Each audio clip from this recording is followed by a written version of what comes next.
सभी साथियों को मेरा नमस्कार। आज हिंदी विमर्श में कक्षा 12 की हिंदी की पाठ्य पुस्तक आरो भाग 2 के पाठ 4 कैमरे में बंद अपाहिज, जो कवि रघुवीर सहाय जी के लोग भूल गए हैं काव्य संग्रह से उद्धृत है। कविता के बारे में आज हम यहाँ पर शिक्षण करेंगे, उसके बारे में हम जानेंगे। तो सबसे पहले हम इस कविता कैमरे में बंद अपाहिज कविता का यहाँ पर काव्य पाठ करेंगे। सीधे चलते हैं इस कविता की काव्य पाठ की ओर। कविता का शीर्षक है कैमरे में बंद अपाहिज। तो अब देखेंगे काव्य पाठ आपके सामने। हम दूरदर्शन पर बोलेंगे, हम समर्थ शक्तिवान, हम एक दुर्बल को लाएंगे एक बंद कमरे में। उससे पूछेंगे तो आप क्या अपाहिज हैं? तो आप अपाहिज क्यों हैं? आपका अपाहिजपन तो दुख देता होगा, देता है? कैमरा दिखाओ इसे बड़ा बड़ा। हाँ तो बताइए आपका दुख क्या है? जल्दी बताइए, वह दुख बताइए। बता नहीं पाइएगा, सोचिए, बताइए आपको अपाहिज होकर कैसा लगता है? कैसा यानी कैसा लगता है? हम खुद इशारे से बताएंगे कि ऐसा। सोचिए, बताइए, थोड़ी कोशिश करिए, यह अवसर खो देंगे। आप जानते हैं कि कार्यक्रम को रोचक बनाने के वास्ते हम पूछ पूछ कर उसको रुला देंगे। इंतजार करते होंगे आप भी उसके रो पड़ने का। करते हैं या प्रश्न पूछा नहीं जाएगा। फिर हम पर्दे पर दिखलाएंगे फूली हुई आंख की एक बड़ी तस्वीर, बहुत बड़ी तस्वीर, और उसके होठों पर एक कसमसाहट भी। आशा है आप उसे उसकी अपंगता की पीड़ा मानेंगे। एक और कोशिश। दर्शक धीरज रखिए, देखिए हमें दोनों एक संग रुलाने हैं, आप और वह दोनों। कैमरा बस करो, नहीं हुआ, रहने दो। पर्दे पर वक्त की कीमत है। अब मुस्कुराएंगे हम। आप देख रहे थे सामाजिक उद्देश्य से युक्त कार्यक्रम, बस थोड़ी सी कसर रह गई। धन्यवाद। तो ये था इस कविता का काव्य पाठ। अब कैमरे में बंद अपाहिज कविता पर आधारित जो कठिन शब्द हैं वे अभी मैं आपकी स्क्रीन पर चला रहा हूँ। तो आप इन कठिन शब्दों को आप अंकित कर लेंगे। आप अपनी सुविधा के अनुसार इन कठिन शब्दों का स्क्रीनशॉट भी ले सकते हैं। और अपनी सुविधा के लिए अभी आपकी स्क्रीन पर इस कविता पर आधारित कठिन शब्द आपकी स्क्रीन पर हैं, और उम्मीद है आपने ये शब्द जो है नोट कर लिए होंगे, स्क्रीनशॉट ले लिया होगा। अब सीधे चलते हैं कैमरे में बंद अपाहिज कविता की व्याख्या की ओर, जो इसका भाव पक्ष है उसकी तरफ चलते हैं। अब हम शुरुआत से देखेंगे। सबसे पहले हम इस व्याख्या पर जाने से पूर्व इन 3 बिंदुओं पर ध्यान केंद्रित करेंगे। ये 3 बिंदु हैं आपके सामने। पहला बिंदु है कैमरे में दिव्यांग अपाहिज कैद क्यों, जो इसका जो शीर्षक है कैमरे में बंद अपाहिज।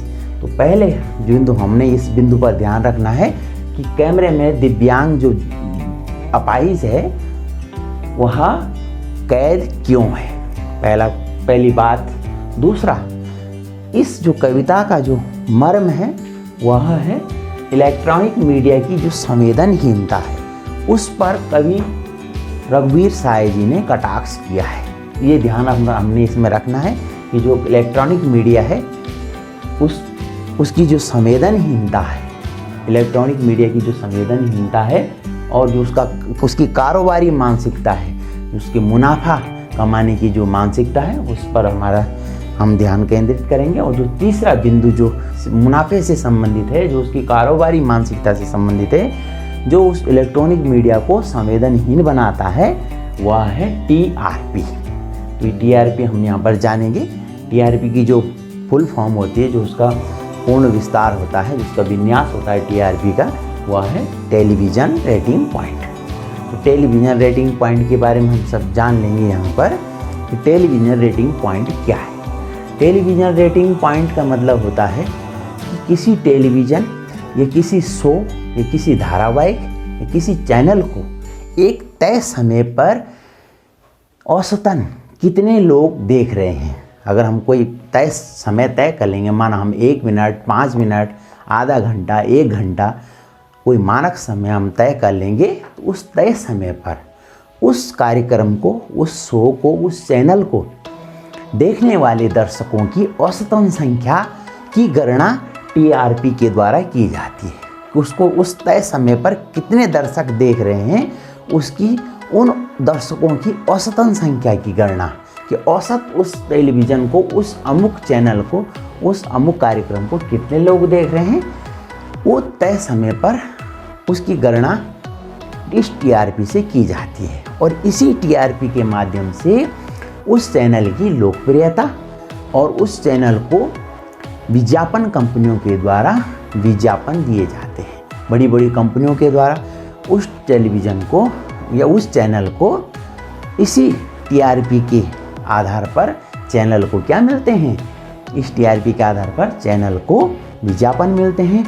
और विज्ञापनों से ही टेलीविज़न चैनलों की जो इलेक्ट्रॉनिक मीडिया है, उसकी कमाई विज्ञापनों के जरिए ही होती है। तो असली खेल जो है टीआरपी का है।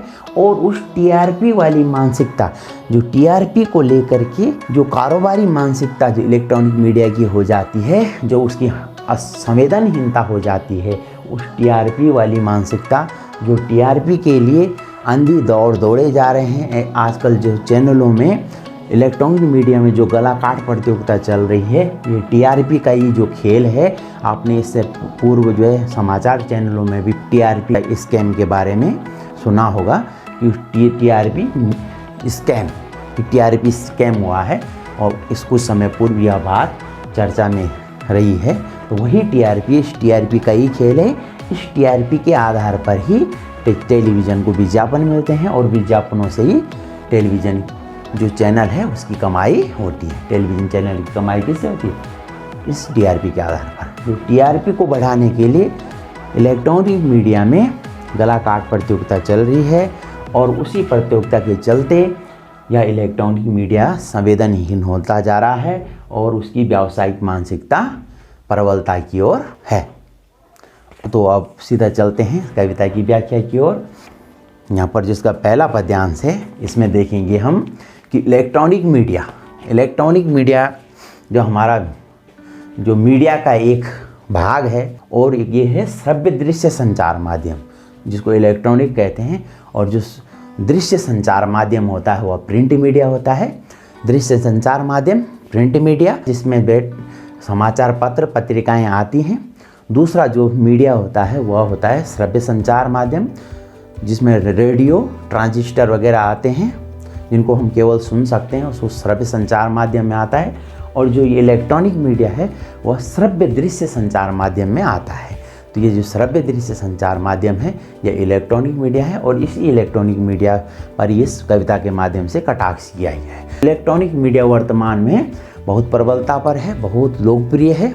बहुत सारे लोग इलेक्ट्रॉनिक मीडिया को देखते हैं, और इसी के आधार पर वे अपना जो है मंतव्य बनाते हैं। तो टेलीविज़न इतना सशक्त माध्यम है, या इलेक्ट्रॉनिक मीडिया इतना सशक्त माध्यम है कि यह किसी भी सत्तासीन और किसी भी सरकार को अर्श से फर्श पर और फर्श से अर्श तक उठा सकता है। इतनी ताकत जो है इलेक्ट्रॉनिक मीडिया रखता है। अगर ये जनपक्ष दर पत्रकारिता नहीं भी, अगर ये सत्ता पक्ष की पत्रकारिता करते हैं, तो ये सत्ता पक्ष के ही काम करते हैं। तो सत्ता पक्ष जो है उनको क्या देता है, विज्ञापन देता है। कुछ मीडिया संस्थान ऐसे हैं जो जनपक्ष के लिए काम करते हैं।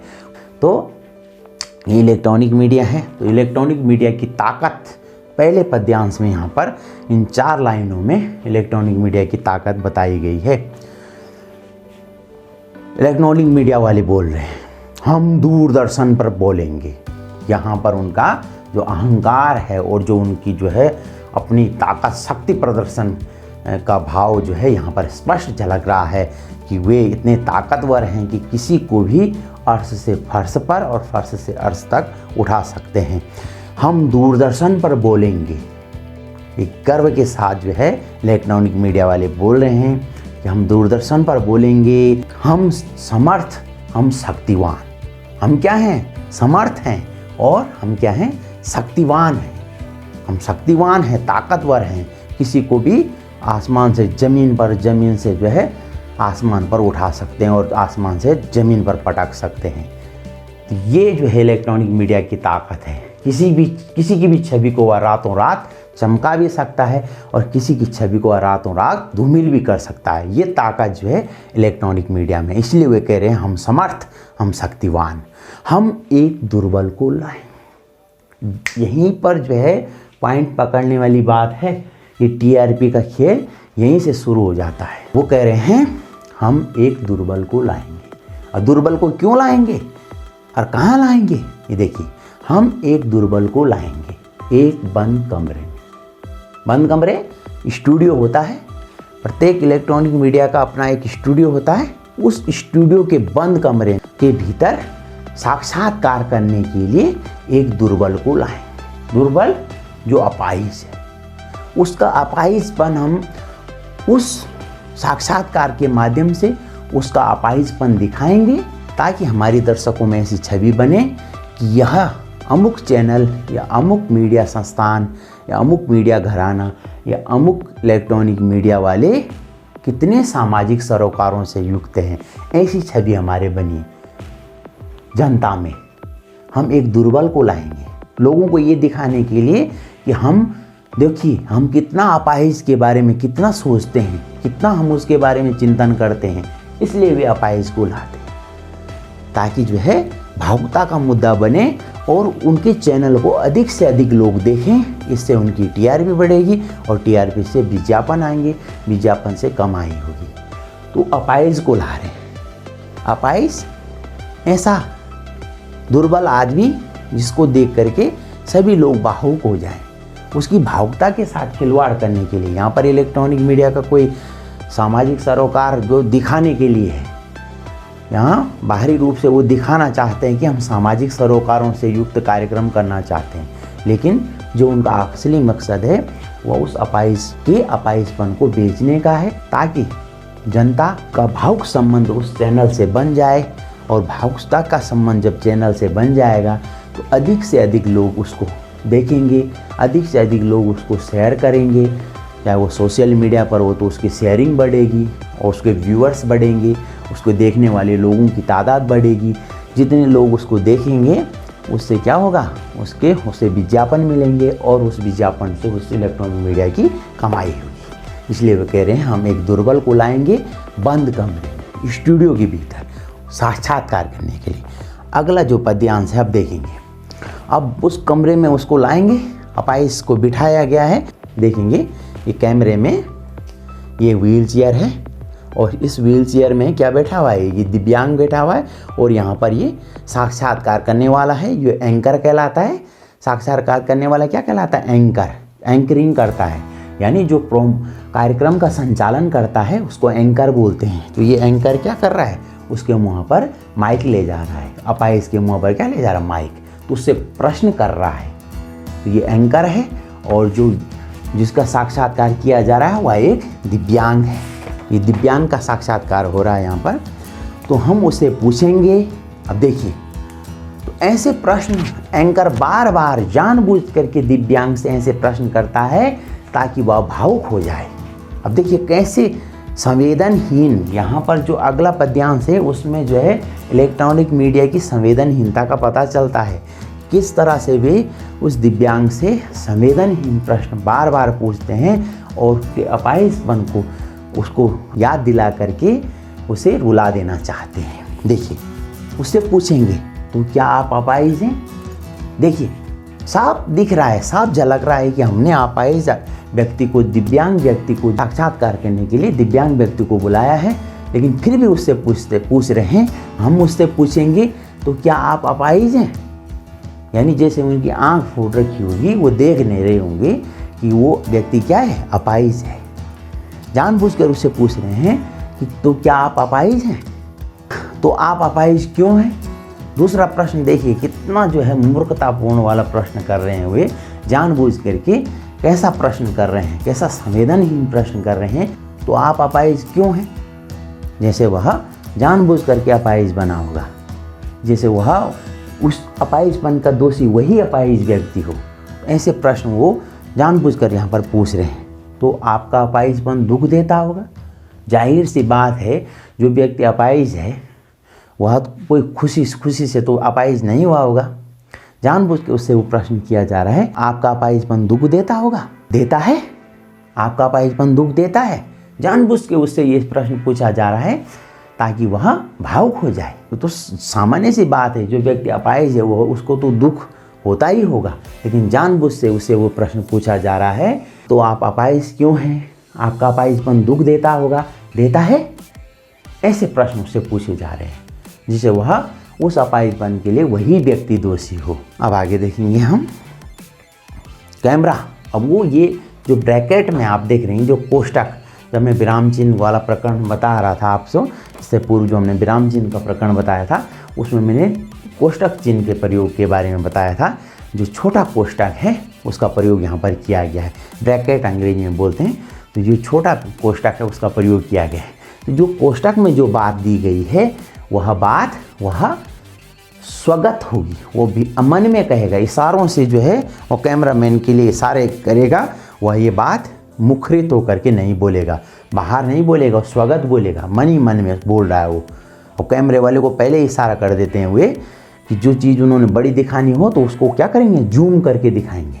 तो अब काम कैमरा के लिए वो कैमरा वाले के लिए बोल रहा है, क्योंकि अब कैमरा वाला कहाँ फोकस करेगा। देखिए प्रश्न ऐसे कर दिए हैं कि अब रोने वाला है, ऐसा उनकी धारणा है कि अब दिव्यांग जो है, हमने ऐसे प्रश्न कर दिए कि अब ये रोएगा, अब इसकी आंखों को जूम करके दिखाओ ताकि जो है भावुकता वाली इसी आंसू से अश्रु निकलेंगे और वो अश्रु दिखाएंगे हम टेलीविज़न वाले पर्दे पर। उस टेलीविज़न पर्दे पर हम दिखाएंगे इसके आंसुओं को, और इसके आंसुओं को देख करके जो जनता, जो श्रोता हैं, जो दर्शक हैं, जो हमारे जो श्रोता हैं, उन आंसुओं को देख करके भावुक हो जाएंगे। तो वो कैमरे वाले को के लिए इशारा कर रहा है, कैमरा दिखाओ इसे बड़ा बड़ा, इसे बड़ा बड़ा करके दिखाओ, जूम करके दिखाओ इसे, इसकी आंखों को, जो अपाहिज है। अब फिर दूसरा प्रश्न कर रहे हैं, हाँ तो बताइए आपका दुख क्या है। अभी तो पूछ रहा है कि अपाहिज, आपका अपाहिजपन दुख देता होगा। फिर उल्टा क्वेश्चन पूछ रहा है दोबारा, आपका दुख क्या है। पहले तो दुख के बारे में पूछ रहा है कि आपका अपाहिजपन दुख देता होगा, फिर पूछ रहा है आपका दुख क्या है, ताकि अपने दुख के बारे में बताए और फिर ये बताते भावुक हो जाए। तो ऐसा प्रश्न एंकर जो है साक्षात्कार के लिए आए हुए दिव्यांग व्यक्ति से पूछ रहा है, ऐसा प्रश्न पूछ रहा है, जल्दी बताइए, हाँ तो बताइए आपका दुख क्या है, आपका दुख क्या है, उस दुख को बताइए, हमारे सामने प्रकट कीजिए, सामने लोग देख रहे हैं, लोगों को अपना दुख बताइए, हमें बताइए, जल्दी बताइए वह दुख बताइए, आपका दुख क्या है, जल्दी बताइए वह दुख बताइए।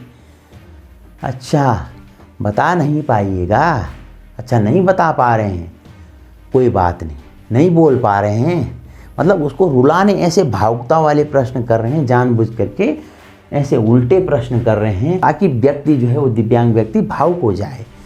एंकर उससे पूछ रहा है कि जल्दी बताइए, अच्छा बता नहीं पाइएगा क्या कि आप नहीं बता पा रहे हैं, चलो कोई बात नहीं, आप दुख का कारण नहीं बता पा रहे होंगे, अच्छा नहीं बता पाइएगा।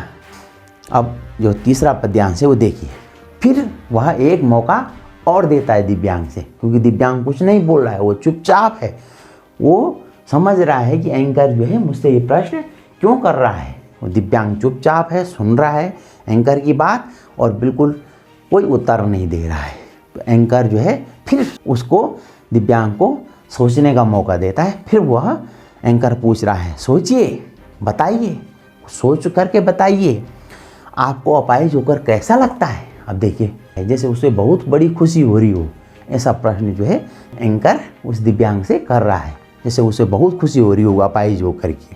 कैसा, आपको कैसा लगता है, यानी कैसा लगता है आपको अपाहिज होकर के, कैसा लगता है, कैसा महसूस होता है। जाहिर सी बात है अच्छा नहीं लगता होगा, किसको अच्छा लगेगा अपाहिज होना। सब व्यक्ति चाहते हैं कि हम ठीक ठाक जीवें, हमारे हाथ पांव सब सलामत रहें, लेकिन वह जानबूझकर उससे प्रश्न पूछ रहा है आपको अपाहिज होकर कैसा लगता है, यानी कैसा, बताइए तो सही, यानी कैसा लगता है।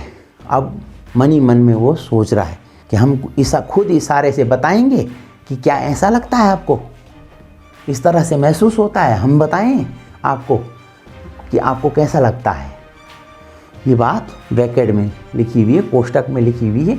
यह बात मुखरित होकर के नहीं कह रहा है एंकर, मन ही मन में कह रहा है क्या हम बताएं कि आपको अपाहिज होकर ऐसा लगता है। सोचिए, बताइए, थोड़ा कोशिश तो कीजिए। एंकर बार बार उससे कह रहा है कि सोचो, कुछ बताओ, थोड़ा प्रयास तो कीजिए बताने का, थोड़ी कोशिश तो कीजिए, यह अवसर खो देंगे आप। अभी वो मुखरित होकर इसलिए नहीं बोल रहा है, मन में वो बात है उसकी है एंकर की, ये बोल क्यों नहीं रहा है, लेकिन वह मुखरित होकर इसलिए नहीं बोल रहा है क्योंकि कार्यक्रम लाइव चल रहा है और सामने दर्शक देख रहे हैं। अगर वो ये ब्रैकेट में कही हुई बात को अगर वह मुखरित रूप से कहेगा तो उसकी हकीकत जो है दर्शकों को पता चल जाएगी। जो ब्रैकेट में लिखी हुई बात है, ये लिखा हुआ है कि हम खुद इशारे करके बताएं। अगर ये बात मुखरित होकर वह कहेगा तो सामने दर्शकों को पता चल जाएगा, इसलिए ब्रैकेट में लिखी हुई वो बात उस एंकर के मन ही मन में है। अगर ये हकीकत जो दर्शकों को पता चल गई तो टेलीविज़न चैनल की पोल खुल जाएगी और उसकी जो टीआरपी घट जाएगी, इसलिए वह मन ही मन में ये बात कर रहा है। और कवि ने कितना सटीक व्यंग्य किया है, रघुवीर साय जी ने उसको ब्रैकेट में लिखा है। यह अवसर खो देंगे। टेलीविज़न में प्रत्येक सेकंड और प्रत्येक मिनट का बहुत कीमत होती है। जो जिस टेलीविज़न चैनल की जितनी ज़्यादा टीआरपी होगी, जितनी उसकी लोकप्रियता होगी, उतना उसको विज्ञापन मिलेंगे। आपने देखा होगा कोई भी धारावाहिक, कोई भी कार्यक्रम, कोई भी समाचार प्रसारित होता है तो थोड़ा देर वो प्रसारित होता है, बीच में उसमें विज्ञापन चलने लग जाते हैं और हम चाह कर भी उस चैनल को बदल नहीं पाते हैं, क्योंकि हमें वह चैनल बहुत अच्छा लगता है और हम उस चैनल को बदल नहीं पाते। वह कार्यक्रम हम यह देखते हैं कि चाहे वह क्रिकेट का मैच हो, आईपीएल हो, या कोई धारावाहिक चल रहा हो, कोई फिल्म चल रही हो, कोई जो है समाचार प्रसारित हो रहा हो, तो बीच में उसमें क्या आ जाता है, ऐड आ जाता है, वो विज्ञापन आ जाता है और हम चाह कर भी वह चैनल बदल नहीं पाते क्योंकि हमारा लगाव उस चैनल से हो जाता है। तो ये उसकी टीआरपी है। तो यहाँ पर एंकर कह रहा है कि थोड़ा प्रयास कीजिए, यह अवसर आप खो देंगे कि आप एक बहुत बड़े टेलीविज़न चैनल पर आए हैं और यह मौका सबको नहीं मिलता, बारंबार नहीं मिलेगा। आप अपनी अभिव्यक्ति कीजिए, जनता को बताइए और हमें बताइए कि आपको अपाहिज होकर कैसा लगता है, आपका अपाहिजपन दुख देता होगा, कैसा लगता है, सोचिए, बताइए, कुछ तो बताइए। आप जानते हैं कि कार्यक्रम को रोचक बनाने के वास्ते हमें यह सब कुछ करना पड़ता है, यानी भावुकता का खेल हमको कार्यक्रम को रोचक बनाने के लिए ये भावुकता का खेल खेलना पड़ता है, क्योंकि यही भावुकता का खेल जब हम खेलेंगे कार्यक्रम को इंटरेस्टिंग बनाने के लिए, अगर ये कुछ नहीं बोलेगा या रूखा रूखा जवाब देगा, भावुक अगर वह अपाहिज नहीं होगा तो कार्यक्रम रोचक नहीं बनेगा। क्योंकि रोचक वही कार्यक्रम होते हैं जिसमें जो है नमक मिर्च मसाला जो है प्रस्तुत किया जाता है। तो ऐसी पत्रकारिता को पीत पत्रकारिता भी कहते हैं।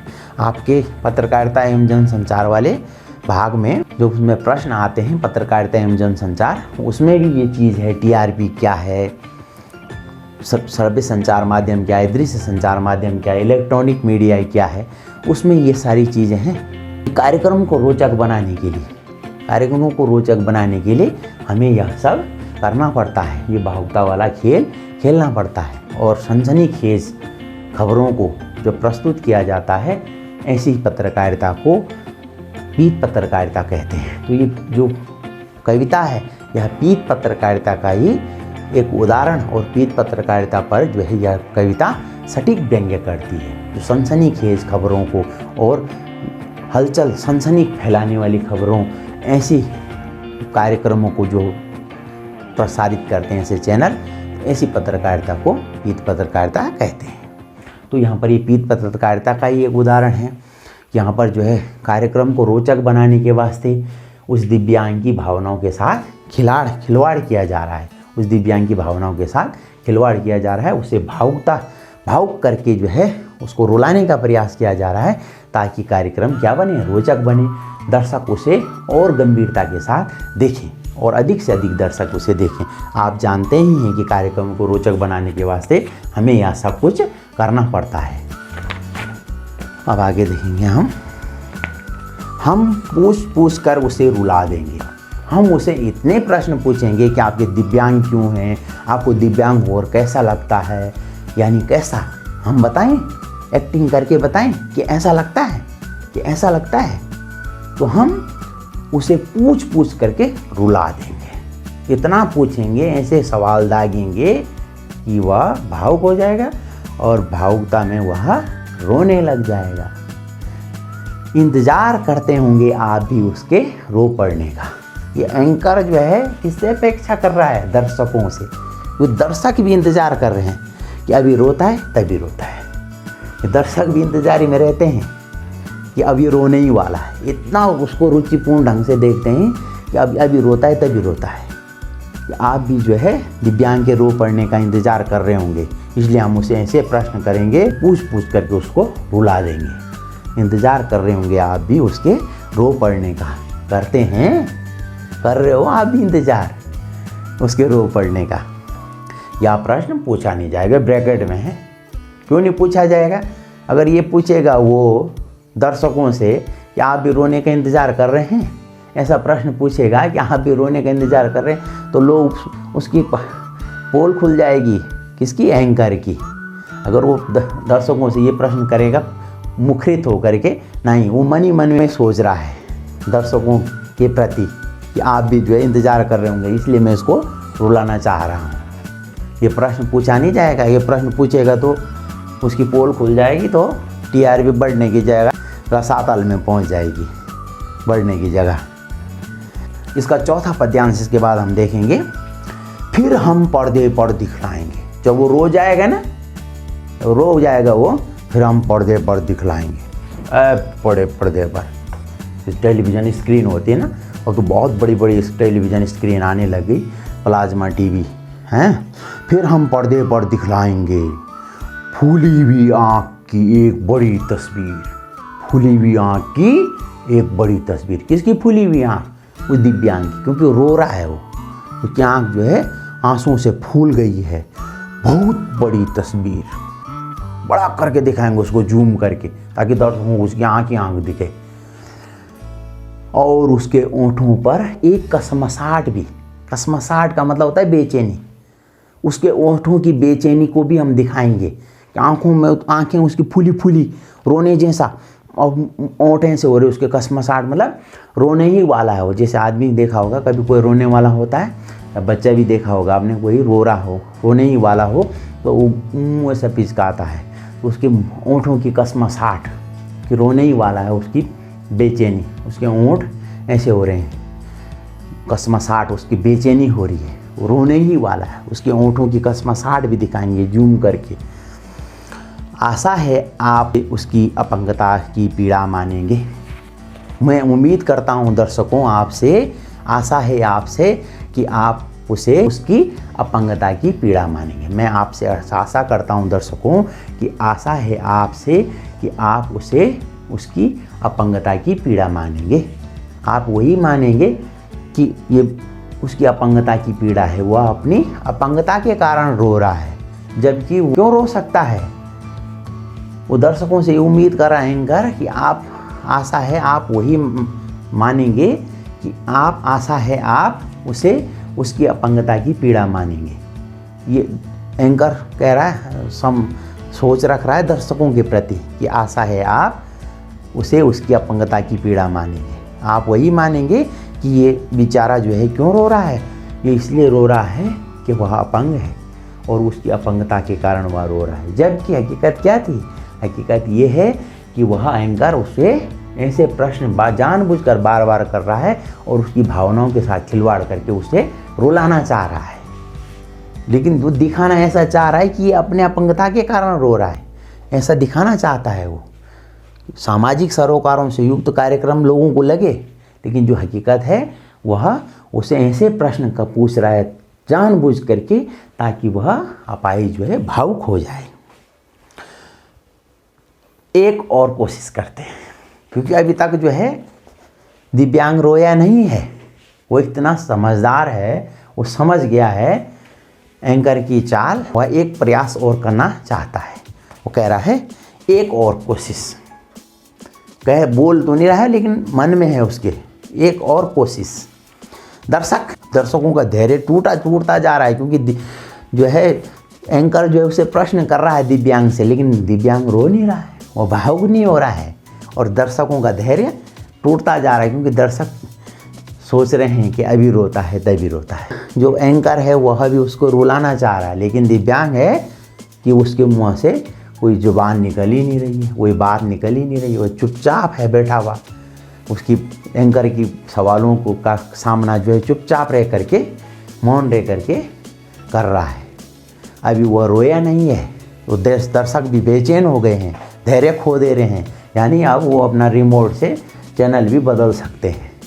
तो जो एंकर को ये लग रहा है कि अब ये रोएगा नहीं, तो दर्शक जो है अपना टेलीविज़न का रिमोट से जो है अपने टेलीविज़न रिमोट से चैनल बदल देंगे और मेरी टीआरपी जो है वो घट जाएगी। इसलिए वह एक प्रयास और करना चाहता है कि दर्शक धीरज रखिए, देखिए हमें दोनों संग रुलाने हैं।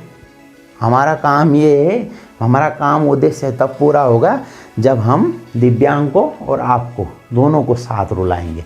देखिए धैर्य रखिए, हमें दोनों साथ रुलाने हैं। जब यहाँ से दिव्यांग रोएगा तो उसकी भावनाओं के साथ दर्शकों की भावना जुड़ जाएंगी और अधिकांश दर्शक जो है भावुक होकर के रोने लग जाएंगे और उसकी भावुकता के कारण जो है उस टेलीविज़न की, उस चैनल की क्या होगी, टीआरपी बढ़ जाएगी, उसके दर्शकों की संख्या बढ़ जाएगी। आपने देखा होगा ऐसी चीज़ें ही लोग ज़्यादा देखते हैं जिसमें भावुकता हो, जिसमें नमक मिर्च और ऐसी सनसनीखेज खबरें जिस चैनल में प्रसारित होती हैं, जिस पर ऐसे चैनलों को लोग ज़्यादा देखते हैं। आजकल अधिकांश चैनलों में यही स्थिति है कि वे ऐसे अंधविश्वास, ऐसे पाखंड दिखाते हैं, ऐसे जो है नमक मिर्च वाली खबरों को, जो पेज 3 वाली खबरें होती हैं, बड़े बड़े फिल्मी स्टारों, बड़े बड़े फिल्मी सितारों की पार्टियों, महफिलों से युक्त वाली खबरों को दिखाते हैं, चटक भटक वाली खबरों को, ताकि जो है दर्शक अधिक से अधिक उनका चैनल देखें। वो देर गंभीरता या जनवादी मुद्दे या जनपक्षधर मुद्दों को कभी नहीं दिखाएंगे। जो वास्तविक मुद्दे हैं उनसे भटका करके आजकल के अधिकांश चैनल जो है ऐसे ही करते हैं और ऐसा स्थिति पैदा कर देते हैं कि लोगों को न चाहते हुए भी खबरें देखनी पड़ती हैं। वो सनसनीखेज खबरों को वो प्रस्तुत करते हैं। इसे ये पीठ पत्रकारिता का दौर है। तो एंकर कह रहा है धीरज रखिए, देखिए हमें दोनों साथ रुलाने हैं। हमारा मकसद है कि ताकि दोनों साथ रो जाएं। हमारा मकसद ये है दोनों साथ रो जाएं और साथ रोने से हमारा मकसद पूरा होगा। अधिक से अधिक लोग उस भावुकता से भरे कार्यक्रम को देखेंगे और जब अधिक से अधिक लोग उसको देखेंगे तो हमारी टीआरपी बढ़ेगी। टीआरपी बढ़ेगी तो विज्ञापन आएंगे, विज्ञापन आएंगे तो पैसा आएगा, पैसा आएगा तो हमारी कमाई होगी। तो असली खेल इस टीआरपी का ही है जिसको वो एंकर खेलना चाहता है, दिव्यांग की भावनाओं के साथ खेल करके। दिखा तो ऐसा रहा है वो कि मानो जो है उसका कार्यक्रम सामाजिक सरोकारों से युक्त हो, जनता को ऐसा दिखाना चाहता है, लेकिन उस पर्दे के पीछे जो उसकी जो सोच है, जो उसकी मानसिकता है, वह क्या है, संवेदनहीनता वाली मानसिकता है, वह कारोबारी मानसिकता है। वह दिव्यांग की भावनाओं के साथ खेल करके अपनी टीआरपी बढ़ाना चाहता है और टीआरपी बढ़ा करके अधिक से अधिक विज्ञापनों के द्वारा अपनी कमाई करना चाहता है। इसलिए वो अपेक्षा कर रहा है दर्शकों धीरज रखिए, देखिए हमें दोनों साथ रुलाने हैं, दोनों साथ रुलाने हैं हमने। अब दिव्यांग तो रोता नहीं है। चौथे पद्यांश की जो आखिरी लाइनों में देखेंगे हम, आप और वह दोनों। कौन रुलाने? हमने दोनों रुलाने, आप और वह कौन? वो दिव्यांग, दोनों को रुलाना हमने। अब ब्रैकेट में फिर आ गया कोष्टक में जो लिखी हुई बात कही नहीं जाएगी, कोष्टक में लिखी हुई बात कही नहीं जाएगी। ये बात एंकर के मन में है, स्वगत है, ये और मुखरित होकर नहीं कह रहा है। अब देखिए, जब दिव्यांग नहीं रोता है, उसका मकसद पूरा नहीं होता है, तो क्या करता है? कैमरे वाले को इशारा करता है, कैमरा बस करो। देखिए, टेलीविज़न जो पर्दा होता है ना, उस पर 1 मिनट का विज्ञापन चलेगा, तो उस विज्ञापनों से उसकी हज़ारों की कमाई होती है। तो वो क्यों फालतू जो है उस दिव्यांग, जब दिव्यांग रो ही नहीं रहा है, तो वो ज़बरदस्ती जो है उस कार्यक्रम को आगे नहीं बढ़ाना चाहते, क्योंकि अब उसका मकसद जो है जितना उस कार्यक्रम से जो हासिल करना था वो उस एंकर ने हासिल कर दिया। उसने देखा कि अब ये दिव्यांग रो नहीं रहा है, लिहाजा जो है अब कार्यक्रम को हम समेटते हैं। अब समेटने का वक्त हो गया, कार्यक्रम को समापन करने का वक्त हो गया है, क्योंकि दिव्यांग रो नहीं रहा है और दर्शक भी कार्यक्रम को देख करके बोर भी हो सकते हैं और दर्शक उस कार्यक्रम से ऊब सकते हैं और ऊब करके वे चैनल बदल सकते हैं। इसलिए वह एंकर अब उस दिव्यांग को अधिक समय नहीं देना चाहता। वो कैमरामैन को इशारा करता है कि कैमरा बस करो, नहीं हुआ। क्या नहीं हुआ? रहने दो, बस करो, रहने दो। क्या नहीं हुआ? उसका मकसद पूरा नहीं हुआ। जो एंकर चाह रहा था, उस दिव्यांग को रुलाना चाह रहा था, उसका मकसद पूरा नहीं हुआ। वो कह रहा है बस नहीं हुआ, बस करो, नहीं हुआ, रहने दो। पर्दे पर वक्त की कीमत है। देखिए, एक पर्दे पर वक्त की कीमत है, बस यहीं पर उसकी जो है संवेदनहीनता और कारोबारी मानसिकता, ये आखिरी चौथे पद्यांश की आखिरी पंक्ति में स्पष्ट झलक जाता है। चौथे पद्यांश की आखिरी पंक्ति में स्पष्ट झलक जाता है। उसकी जो कारोबारी मानसिकता है वो साफ झलक जाती है कि पर्दे पर वक्त की कीमत है। जितना हम इस दिव्यांग को दिखाएंगे फालतू, उससे बढ़िया तो हम क्या दिखाएंगे? अपने ऐड दिखाएंगे, अपने विज्ञापन दिखाएंगे और अपनी कमाई करेंगे। 1 मिनट का भी अगर हम फालतू दिखाएंगे, उतने में तो हमारा हज़ारों रुपए का घाटा हो जाएगा। इसलिए जो है पर्दे पर वक्त की कीमत है। जैसे आप देखते होंगे बहुत सारे चैनल जो है घरों में आप टेलीविज़न पर देखते हैं, जो आपको रुचिकर नहीं लगता, आप उससे क्या कर लेते हैं? चैनल बदल देते हैं, दूसरे चैनल पर चले जाते हैं। तो टेलीविज़न जब आप चैनल देखते हैं, कोई भी टेलीविज़न चैनल देखें, आप दूसरा चैनल बदलिए तो उस पर भी उसी समय लगभग विज्ञापन चल रहे होते हैं। तो ऐसी इनकी सेटिंग होती है कि चाह कर भी दर्शक जो है अगर टेलीविज़न चैनल बदलता भी है तो वहाँ पे उसको विज्ञापन ही देखने पड़ते हैं। तो ये टेलीविज़न का जो पर्दा होता है वो उस पर्दे की कीमत को यहाँ पर उसकी कारोबारी मानसिकता साफ उसके वक्तव्य से उजागर हो रही है कि पर्दे पर जो है वक्त की कीमत है। और हम अब अपना वक्त जो है इस दिव्यांग को दिखा करके जाया नहीं करना चाहते, क्योंकि यह रो नहीं रहा है और अब हमारा मकसद, जितना हमने इससे मकसद हासिल करना था वो हमने अपना मकसद पूरा कर लिया है। अब कैमरा बंद करो, रहने दो, नहीं हुआ, बस अब पर्दे पर वक्त की कीमत है। ये वो मन से कह रहा, इशारा कर दिया उसने कैमरे वाले के लिए, तो आप स्टॉप कर देगा। अब मुस्कराएंगे हम। देखिए अब यहाँ पर एक झूठी हंसी जो है, अब मुस्कराएंगे हम। यहाँ पर वे एक झूठी हंसी हंसने, इस चेहरे पर जो है एक झूठी मुस्कुराहट जो है, वहाँ एंकर अपने चेहरे पर झूठी मुस्कुराहट लाता है कि आप देख, ऐसी झूठी मुस्कुराहट लाता है जानबूझ करके, ताकि दर्शकों को ये लगे कि सामाजिक सरोकारों से युक्त कार्यक्रम था। अब एंकर कह रहा है कि अब हम मुस्कुराएंगे और मुस्कुरा कर कहेंगे दर्शकों से, मुस्कुराएंगे ऐसे मुस्कुरा करके और कहेंगे आप देख रहे थे सामाजिक उद्देश्य से युक्त कार्यक्रम, बस थोड़ा कसर रह गई। कसर क्या रही? जो ब्रैकेट में लिखा हुआ है, कोष्टक में लिखा हुआ है कि बस थोड़ा कसर रह गई। कसर किस बात की रही? वो दिव्यांग को रुला नहीं पाया। दिव्यांग को रुलाता तो उसकी TRP और अधिक बढ़ जाती। आप देख रहे थे सामाजिक उद्देश्य से युक्त कार्यक्रम, बस थोड़ी कसर रह गई, धन्यवाद। वो कसर किस बात की रही? कि वह दिव्यांग को रुला नहीं पाया। वो अपने कार्यक्रम को क्या दिखाना चाह रहा है? सामाजिक उद्देश्य से युक्त कार्यक्रम दिखाना चाह रहा था, लेकिन वह उसका मंतव्य पूरा नहीं हो पाया। आखिर में वह झूठी मुस्कुराहट अपने चेहरे पर लाता है और दर्शकों को यह जताने का प्रयास करता है कि वह सामाजिक जो उसका कार्यक्रम था वह टीआरपी उसका मकसद नहीं था, अपितु वह सामाजिक सरोकारों से युक्त कार्यक्रम था। वह उस अपाहिजपन जो है लोगों के सामने रखना चाह रहा था ताकि जो है लोग जो है उसकी मदद करें के लिए आगे बढ़ें। तो वह जो अपना जो उसके पीछे जो है जो टीआरपी वाली मानसिकता है उसको वो छिपाना चाहता है उस झूठी मुस्कुराहट के सामने। तो वह अंत में जो है जो नकली मुस्कुराहट जो अपने चेहरे पर लाता है और कहता है आप देख रहे थे सामाजिक उद्देश्य से युक्त कार्यक्रम, नमस्कार, धन्यवाद।